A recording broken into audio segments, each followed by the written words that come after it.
I write in Afrikaans. And then if somebody wants my work in English, I translate it into English. But we're going to talk about the responsibility of writing our own stories. In order for me to be able to do that, I want to take you on a quick trip to the not so distant past and to the way, way past. So sit and relax, it will only take a few seconds.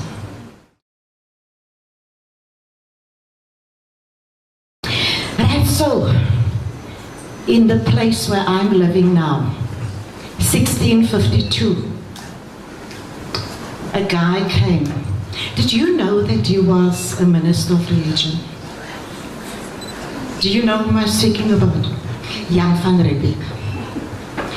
Okay, so Jan van Riebeeck came, and he took what was mine, and he settled down, and then he started taking what belonged to Africa, to Indonesia, to Mauritius, to the whole of the African continent. You can discuss it. If you want to, you can quickly tell each other your names. If you don't, we are flexible. Did you understand it? Only two. What are your reasons? What do you think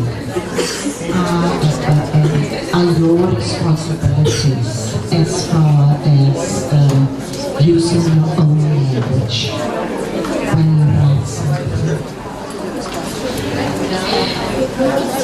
It brings out more confidence in you, because speaking my own language is very different from speaking English or other languages. So I think when you're speaking out your language, it just makes you who you are. It shows out, it brings out the confidence in you. It makes you proud of who you are.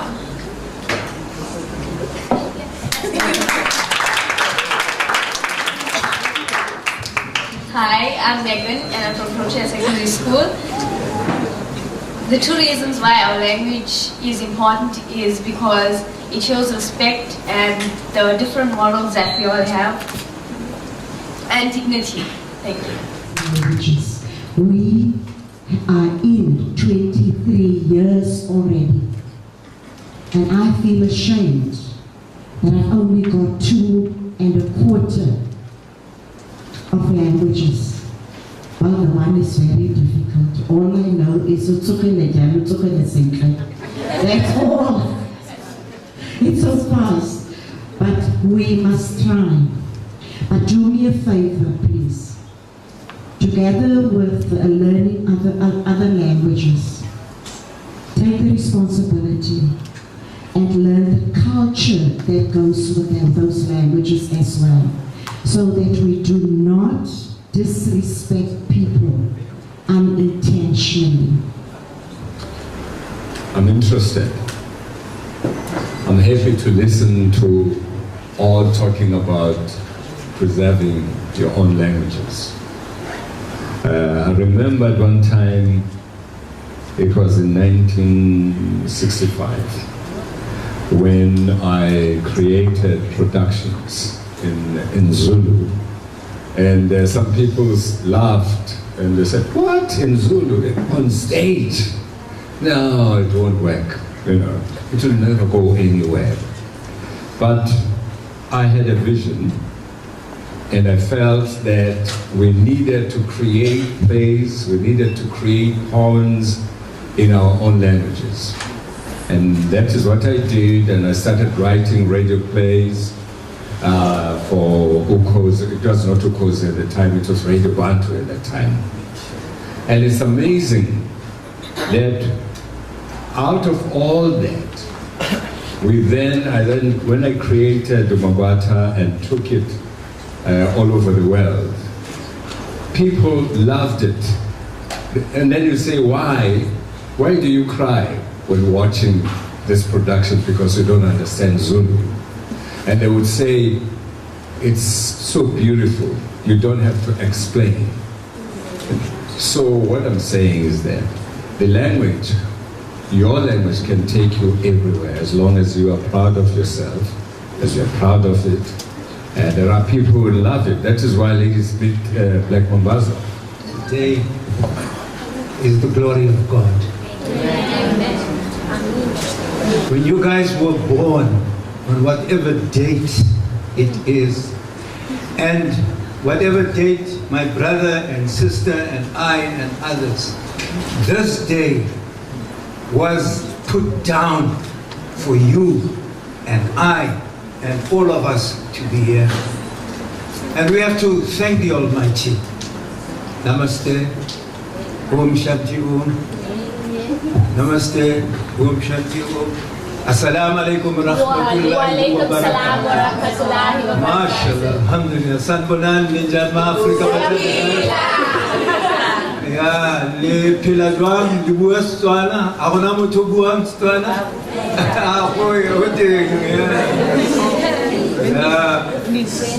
I just feel elated. I have a great, good, caring leader here to bring. You have to read these things in order for you to find out who you are. You guys have spoken about your languages, but there is something greater than language. Humanity. Once you have found your humanity, who I am. I may be so-called white. There's no white people in the world. There are no black people in the world. There are only people in different countries who have them. So finally, at one time of your life, you must know that you are a human being first. Humuno in Chivana. Ubuntu ngesizulu. Mutu kanilose ngata. So you have to go. I am glad that I have not read this anywhere else. And I will read it here. Because you are the children of tomorrow and today. The children of yesterday died for your freedom. June 16, and I can go on. Many were shot in the streets of Natal. Many of them fought for the freedom that we are supposed to have. So it is important for the child of yesterday who died for what we have, June 16 and others, for you to value their contribution. But what about the child of tomorrow? The child of tomorrow, we have to speak to that issue. We have to say to the child of tomorrow, you think you're today, but you're actually tomorrow. Because you are going to sit there. You're going to have a husband, children. You're going to do this and that. What kind of world do you want? You are a father, a grandpa, someone who inspires me. Well, I didn't know you, but then now I know you. I will have to look up to somebody like you. Well, what I want to ask is that you mentioned, you said something in your story, your life story. You said everything is possible. But then, in our time, when you are doing something at such a young age, people look at you as if you were stupid, you actually want to do that thing to be looked at. Can you please answer that? There will be people who will want to crucify you because you want to be different. You want to give something. Sweetheart, Mattera has this to say to you, that life is a race. It's on your marks, get set, ready, and then after that, no, it is not go. You know what it is? It is turn around and see who you can take with you. Turn around. Because Bazo Kichimisa, they will make you run. I was just like you guys, and I was working in the library as well. And I wrote a book when I was 25. I wrote it down in a list of things to do.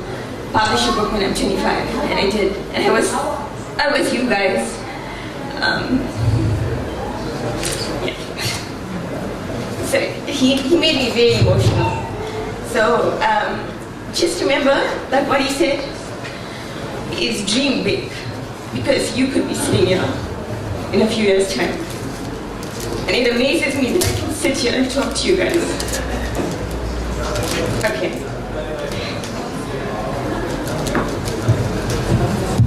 That guy makes us emotional, huh? Give you more than the TV can, because it's your mind that's working and creating the world from the words that you sing.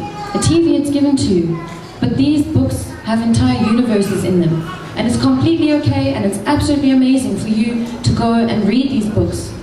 You know, don't let a lack of reading culture, or don't let your friends who perhaps don't read deter you from doing that work, because it will be the most important thing you do in your journey to becoming a writer. It's just something that I just want to send out there, that it's okay to be black and be great. It's okay to be Indian and be great. It's okay to be colored and be great. Like, often in this country, there's an elitism that comes with who deserves what slice, how big the slice of the pie should look like they deserve. And I feel like if you want to be successful, already step into your success now, you know? That's what it is. Don't keep it for the future. It's not something for later on. It begins now. So yeah, that's, for me, that's the advice. Yeah. That's great. I just wanted to say to you guys, keep on dreaming. Be closer to your dreams. Follow your dreams. They have chosen you as much as you have chosen them. They are not separate from you. Collapse the distance between yourself and the dream and become one with it.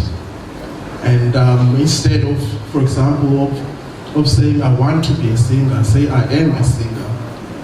And sing in the bathroom. If you want to be a painter, say I am a painter and start painting. If you want to be an accountant, say I am an accountant and do accounting at home. And you have much more chances to realize your heart desires, your dreams. As we have gathered here, not all of us can be writers. We are called to do different things. And happiness and contentment is found when we follow our heart desires.